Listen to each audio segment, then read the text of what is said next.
Imagine me this. You're sitting on a beach on an island off Thailand, you're drinking an ice cold beverage, and the best thing about this is you're getting paid to do this. Why?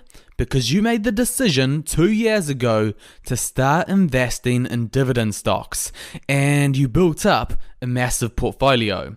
You own stocks like J&J, ExxonMobil, Chevron, Verizon, Coca-Cola, Disney, McDonald's, and JP Morgan to pay you dividends every month so that you can live this lifestyle. And guys, this is the number one reason why I like dividend stocks, because it gives you something called passive income. That's income that you get for not having to do any work. But the important thing when it comes to dividend investing is putting in the work up front. First, you have to make the decision to invest your money instead of spending it. Second, you have to invest it in strong, successful dividend stocks. And third, you've got to make sure that your portfolio is well balanced in different sectors, yields, and countries. In this video, we're going to go over the key things you need to know when building up a large dividend portfolio.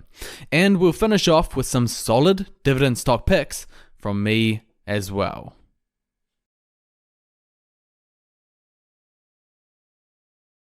The very first thing you should ask is, why should I even start building up a dividend portfolio? Why dividend stocks?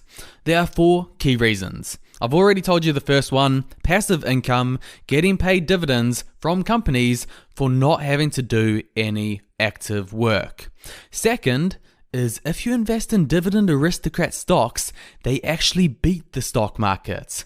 As you can see from this graph, since 1990, dividend aristocrats have achieved a 12.1% return compared to the market's 9.8% return.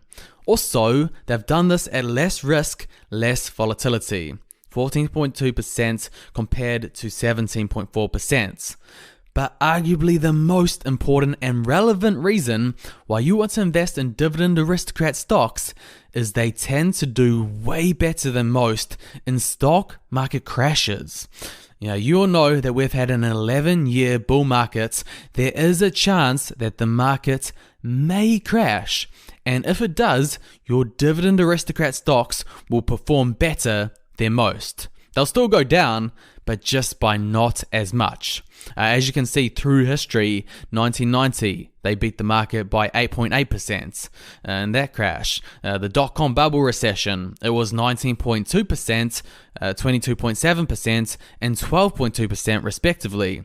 And in the housing bubble crash, dividend aristocrats beat the market by 15.1%.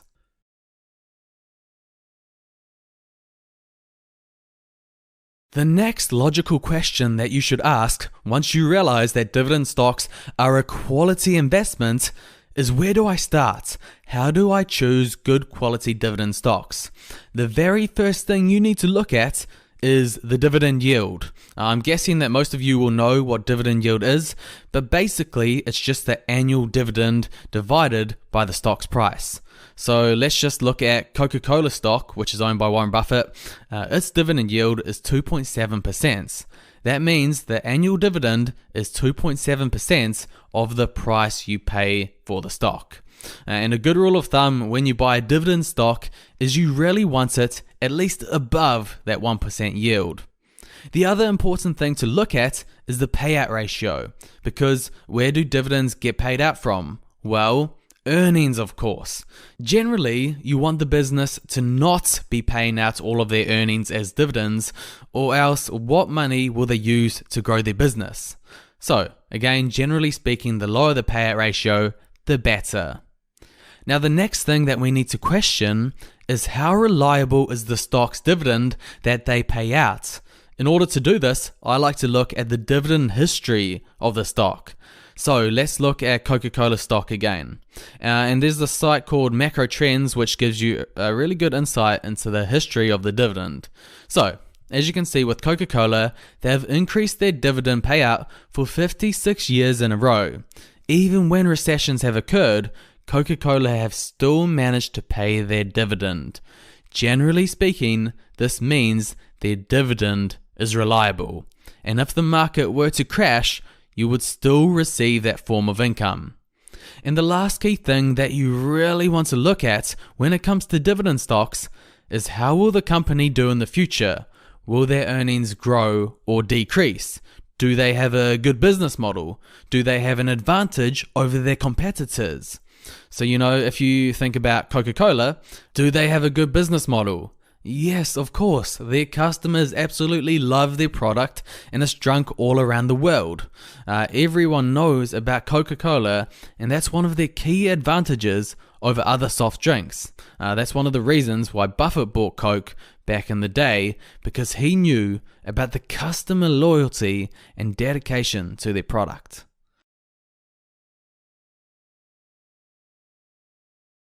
So first, if you want to ensure that your portfolio does well, you need to pick good stocks that meet the requirements that we just talked about.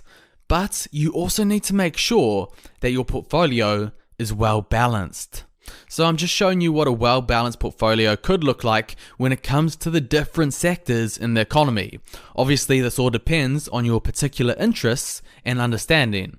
If you understand real estate more, you're probably going to have a high percentage in real estate. If you understand technology better, you're obviously going to own more technology stocks. I do like to have a decent amount in technology because I know how powerful this sector is. But it depends on who you are. Warren Buffett likes to own a lot of financial companies like the big banks because he understands them. He also owns a lot of consumer staple stocks like Coca-Cola and See's Candy because he understands how the businesses work and the consumer side of things as well. Anyway, the key point that I wanted to make was that you need to diversify your risk across sectors so that if one sector goes down, you are balanced in another sector. The other thing I would recommend diversifying across is countries. You could have all your wealth in the United States like Buffett pretty much has, but I personally like to own stocks in a range of countries. This way, if one country does bad for a couple of years, I'm not worried because my risk is spread throughout the world. My net worth is relatively safe. So it really depends on where you're from and what you know. But as I say, Warren Buffett likes to have pretty much all of his portfolio in the US and having reliable dividend companies there.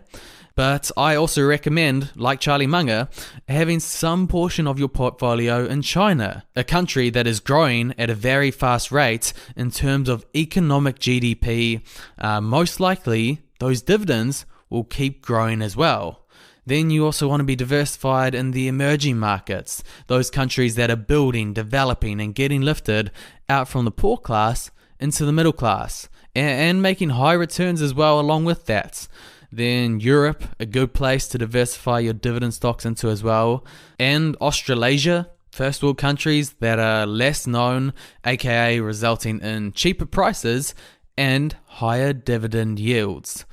But this is by no means a model portfolio. It just gives you some sort of idea and get you thinking on how you can diversify your dividend stocks across the world.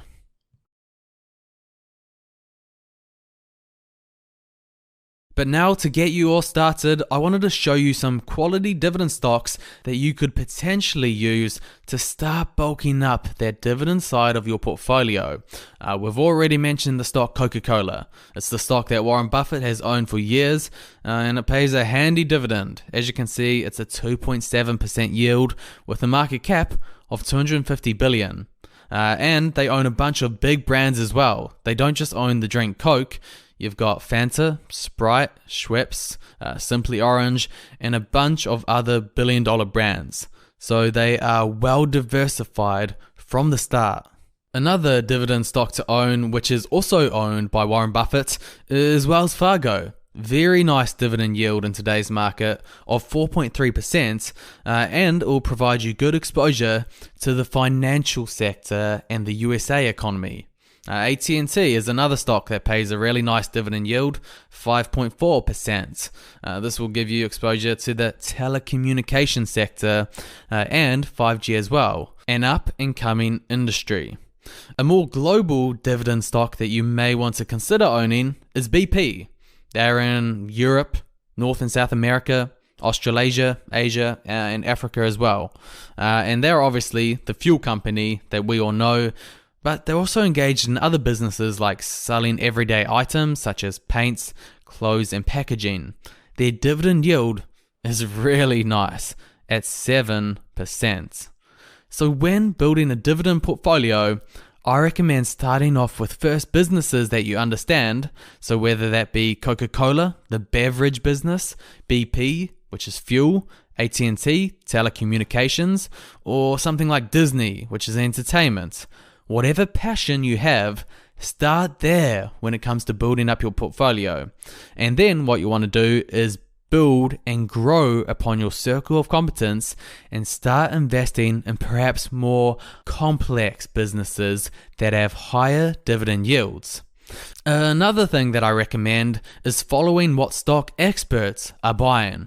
For example, in this video, I showed you a lot of Warren Buffett stocks, or you can see what the likes of Ray Dalio or some other expert is buying. As I've told you guys before, my go-to guy is Fen Carlin, who actually beats most of these investors that I've just mentioned because he does not have to invest billions and billions of dollars like them. He can focus down more where there are opportunities in smaller companies. So I'll leave a link on where you can see his stock buys in the description below. So, in order to build up a large dividend stock portfolio, start with the basics. First, instead of wasting your money, invest it. Pretty simple principle. But invest this money in companies that you understand with strong dividend yields, low payout ratios, a strong dividend history, strong business models, and of course, a bargain price. Do these things along with being well balanced in your portfolio, and you will be successful.